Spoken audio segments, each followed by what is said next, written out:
My dear friend, I see you there in the quiet darkness, carrying something heavy in your chest tonight. Perhaps it's that familiar weight of feeling somehow not enough, not quite right, not worthy of the love and peace that others seem to find so easily. I know this burden well, for I have carried it myself, and I have sat with countless others who bear its ache. There's something I want you to know before we begin this journey together tonight. I want to tell you a story that has been passed down through generations of those who have learned to look beyond the broken reflections and see what was always there. A being of infinite worth, deserving of compassion, already complete exactly as they are. He had come to this place of learning with a heart full of hope, seeking peace and understanding. Where they moved with graceful certainty through their daily practices, he stumbled. There was Brother Chun, whose back remained perfectly straight for hours, never shifting, never showing the slightest discomfort. There was Brother Liu, whose breathing was so rhythmic and peaceful that it seemed to Kenji like watching someone already enlightened. And there was elderly Master Wong, whose very presence radiated a calm that Kenji was certain he could never possess. Where they sat in meditation with serene faces and steady breathing, he fidgeted and fought with his wandering mind. Where they chanted with voices that seemed to rise effortlessly toward heaven, his cracked and wavered, drawing sideways glances from his brothers. But as the months passed, that hope began to dim like a candle flame struggling in the wind. That voice inside your head, the one that whispers harsh judgments and cruel assessments of who you are. That voice is not speaking truth. His mind was too busy, his body too restless, his understanding too shallow. It was a simple task sweeping the floors, arranging the cushions, polishing the wooden surfaces until they gleamed in the soft light filtering through paper screens. He moved slowly through the work, trying to find the mindfulness that the master spoke of, trying to be present with each sweep of the broom, each fold of each cushion. He began to believe that he had made a terrible mistake in coming here, that he simply didn't have what it took to walk this path. Perhaps, he thought during long, sleepless nights, some people were just born broken, unable to find the peace that seemed to come so naturally to others. It never has been. It speaks from old wounds, from moments when the world was unkind, from times when you learned to see yourself through eyes clouded by pain. You see, we humans have this peculiar tendency to believe that our flaws define us, that our mistakes are permanent marks upon our souls, that somehow we are fundamentally different from others, somehow less deserving, less lovable, less whole. This mirror had been a gift from a benefactor many years ago, and it was said that generations of monks had gazed into it while contemplating the nature of self and emptiness. As Kenji approached to clean around it, his elbow knocked against the wooden frame. The mirror tilted, slipped from its stand, and crashed to the floor with a sound that seemed to shatter the very silence of the sacred space. We look at ourselves through mirrors that have been cracked by disappointment, by shame, by the careless words of others who are themselves hurt and hurting. But tonight, in this gentle space between waking and sleeping, I want to offer you a different way of seeing. So settle yourself deeper into this moment. Let your breathing slow and soften, and allow me to share with you the tale of a young monk in a cracked mirror and the wisdom that changed everything he thought he knew about himself. In a monastery nestled between rolling hills and whispering pine trees, there lived a young novice named Kenji. Kenji was not like the other monks. Each morning, as the community gathered for meditation in the great hall, Kenji would take his place on the wooden floor and watch the others from the corner of his eye. Day after day, Kenji compared himself to these men he admired, and day after day, he found himself lacking. One autumn afternoon, as golden leaves danced outside the windows, and the air held that crisp promise of winter's approach, Kenji was assigned to clean the meditation hall. At the far end of the hall stood an ancient mirror, its silver surface reflecting the room's quiet beauty. Kenji's heart hammered against his ribs as he knelt beside the broken mirror. A long, jagged crack ran from one corner to the other, splitting the reflective surface into twisted fragments. But mirrors, even broken ones, cannot hide their nature for long. In that moment, looking down at what he had done, all of his fears about himself seemed confirmed. Each time he entered the meditation hall, his gaze would drift to the mirror, and there he would see what he had come to believe was his true face, cracked, flawed, irreparably damaged. He spoke less during communal meals, sat in the back during teachings, avoided eye contact with his brothers. Walking meditation turned into an exercise in hyper-awareness of every awkward step, every moment of gracelessness. He spoke to no one about what he saw in the mirror, carrying his shame like a stone in his chest. He began to consider leaving the monastery altogether, returning to the world beyond these peaceful walls where his brokenness might be less obvious, less painful to bear. Even simple tasks like eating or washing became fraught with the possibility of making mistakes, of confirming what the mirror had revealed about his fundamental inadequacy. When others tried to include him in conversation or offer gentle guidance in his practice, he would smile politely. For a moment, he considered lying, making up some excuse about cleaning or straightening the mirror's position. "I see my true face, Master," Kenji whispered, his voice barely audible in the vast space of the hall. "I see how broken I am, how wrong. The mirror shows me what everyone else can see, that I don't belong here, that I'm not like the others, that I'm damaged somehow. It was ... It was after I broke the mirror, Master. When I saw my reflection in the cracked surface, I realized this is who I really am. This is my true face. Broken, wrong, unworthy." But something in Master Chun's kind eyes made pretense impossible. He moved to stand beside Kenji, both of them now facing the mirror, with its visible crack running through the center of the reflective surface. Master Chun approached Kenji, who was lingering near the back of the hall, his gaze fixed once again on the cracked mirror. Yet there he stood, whole and present, unchanged by what the broken surface suggested about him. "I notice you spend a lot of time looking into that mirror. I do make mistakes. I'm not like the others. I can't sit still in meditation. I can't chant properly. I struggle with everything that seems to come naturally to my brothers. These mirrors get cracked by the inevitable bumps and falls of being human.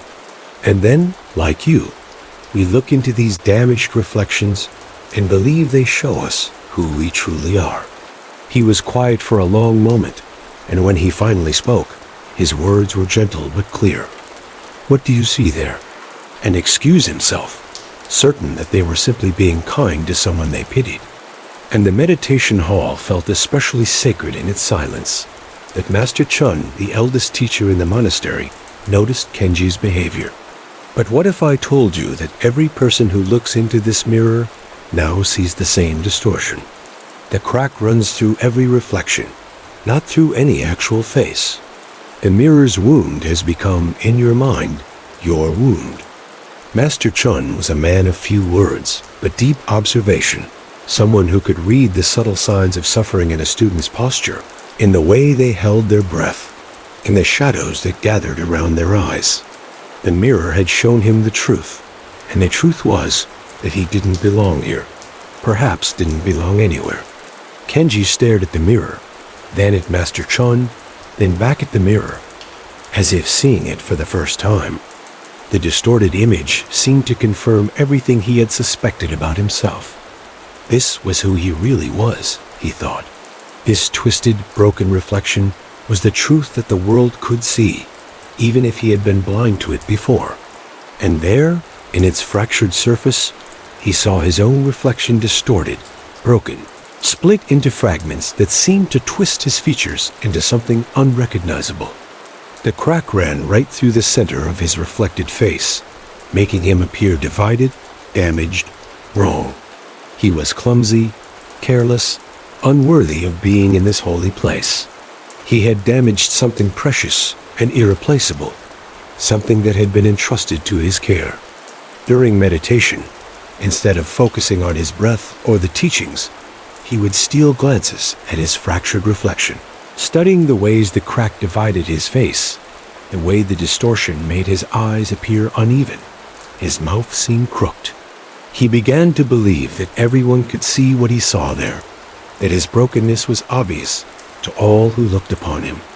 Quickly, quietly, Kenji lifted the mirror back onto its stand, positioning it so that the crack was less visible, hoping against hope that no one would notice what he had done. The next morning, as Kenji took his place for meditation, his eyes inevitably found their way to the cracked mirror at the end of the hall. As days passed, Kenji found himself unable to look away from that broken reflection. The broken mirror became Kenji's secret obsession. Slowly, inevitably, Kenji began to withdraw from the community. His practice suffered as his shame deepened. Meditation became a torture of self-judgment. Weeks passed in this way, with Kenji growing more isolated and more convinced of his unworthiness. It was on a particularly cold morning, when frost painted the windows in delicate patterns after the morning meditation, as the other monks filed out to begin their daily duties. "Young brother," Master Chun said softly, his voice carrying the warmth of someone who had walked through his own valleys of despair and emerged with compassion intact. Kenji's cheeks burned with shame. He had been discovered in his obsession, caught in his secret conviction of his own brokenness. "I see." Master Chun listened to these words with the patience of someone who had heard similar confessions many times before. "Tell me, young brother," Master Chun said, "when did you first begin to see yourself this way?" Kenji thought for a moment, his memory traveling back to that afternoon when his careless elbow had sent the mirror crashing to the floor. Master Chun nodded slowly, understanding dawning in his expression, like sunrise breaking over distant mountains. "My dear student," he said, "look closely at what you're seeing. The mirror is cracked. You are not."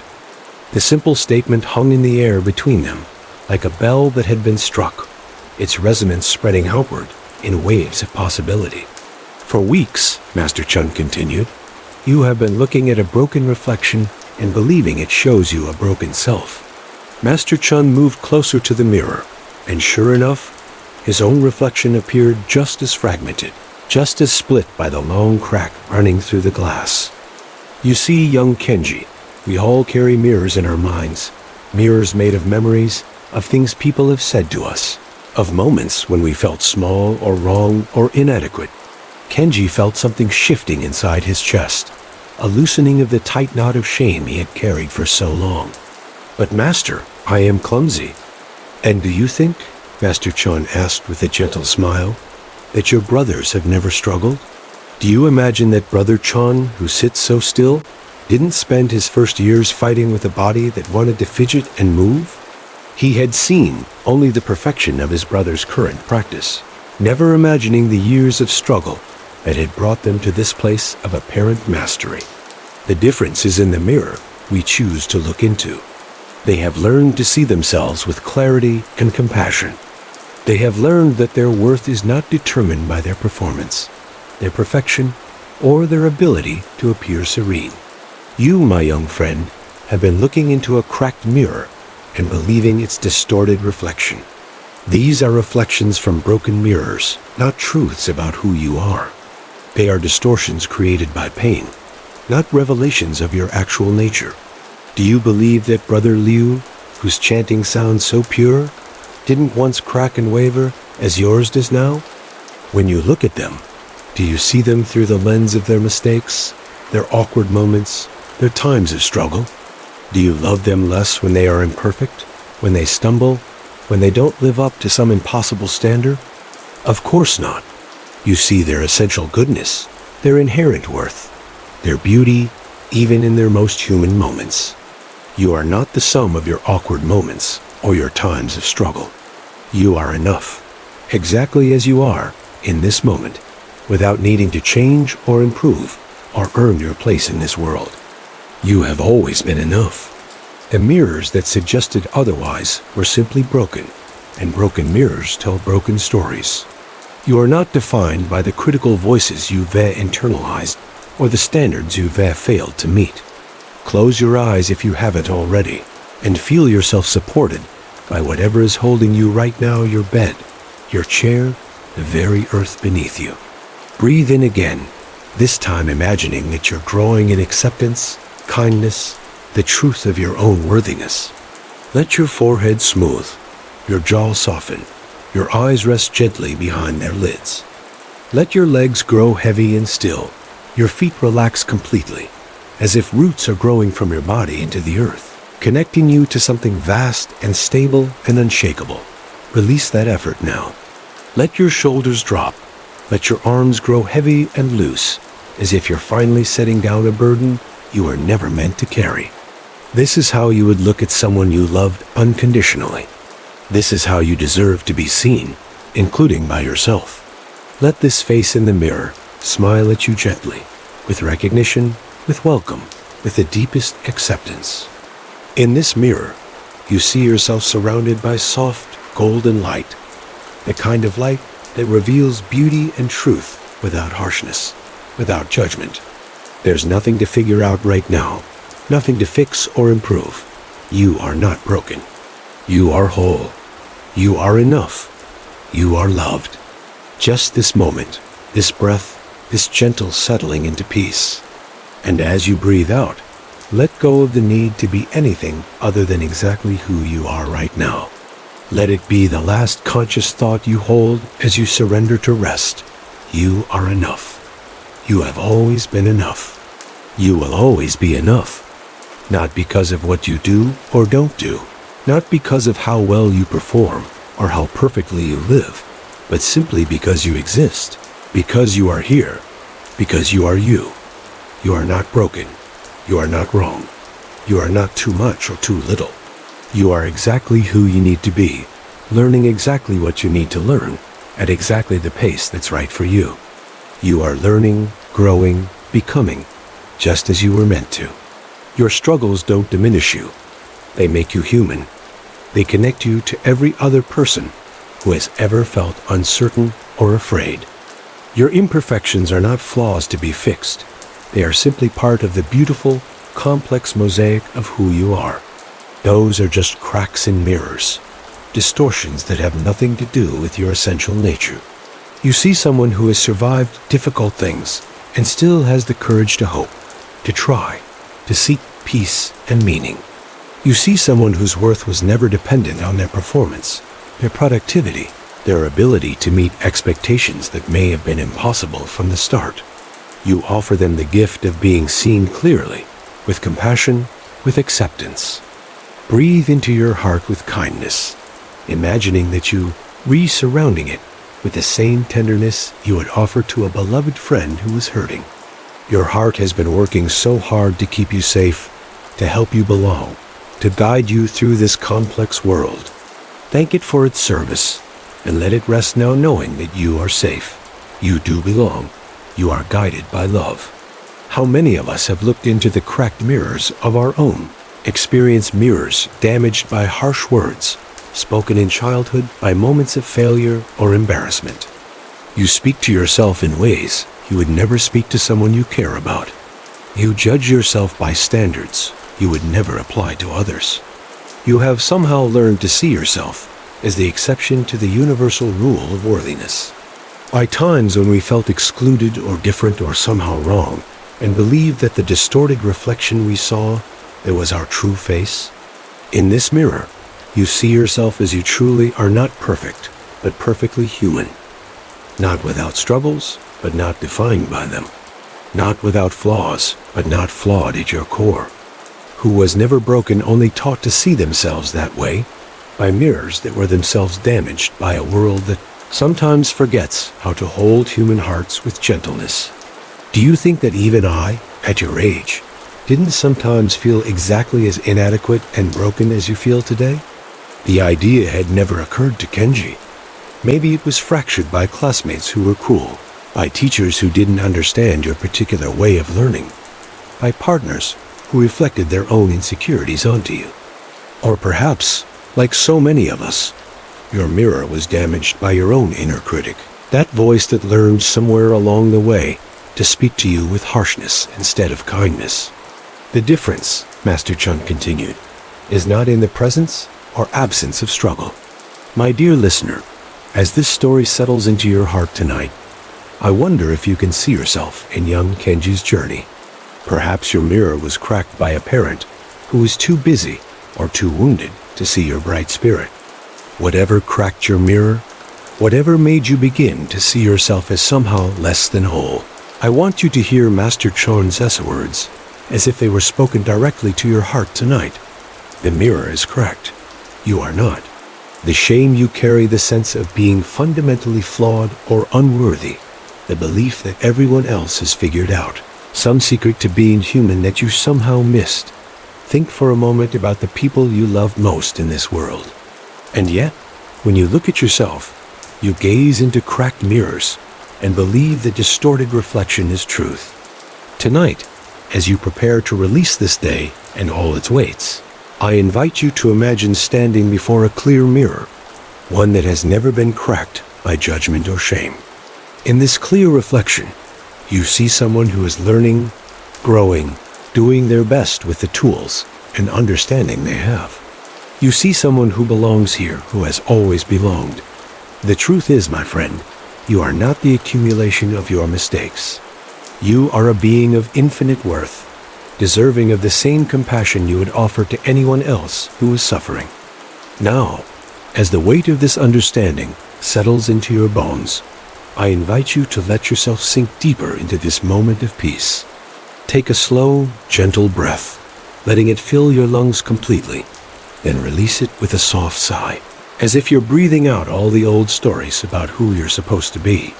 Feel your body beginning to relax, starting with your face. Let that softness travel down through your neck and shoulders, those places where we so often carry the tension of trying to be enough. Continue this gentle releasing through your chest, that space where shame and self-doubt like to make their home. Feel this peace spreading down through your abdomen, through your hips, releasing any tightness that comes from the exhaustion of constant self-judgment. Now, from this place of deep relaxation, imagine that you're standing once again before a mirror, but this one is perfectly clear, without a single crack or distortion. In this clear reflection, you see your own face looking back at you with eyes full of compassion. And now, let that reflection speak to you in your own voice, but a version of your voice that has been softened by wisdom, by self-compassion, by the truth of who you really are beneath all the stories. You are not broken. This loving reflection says, you never were. Let these words sink into every cell of your body, carried by your breath, pulsing with your heartbeat, becoming part of your bones and blood and being. As you drift towards sleep now, carry this truth with you into your dreams. Sleep now, dear one, held by this truth, surrounded by this love, knowing that tomorrow, as mirror or reflect back to you the same truth it reflects tonight. Sleep well.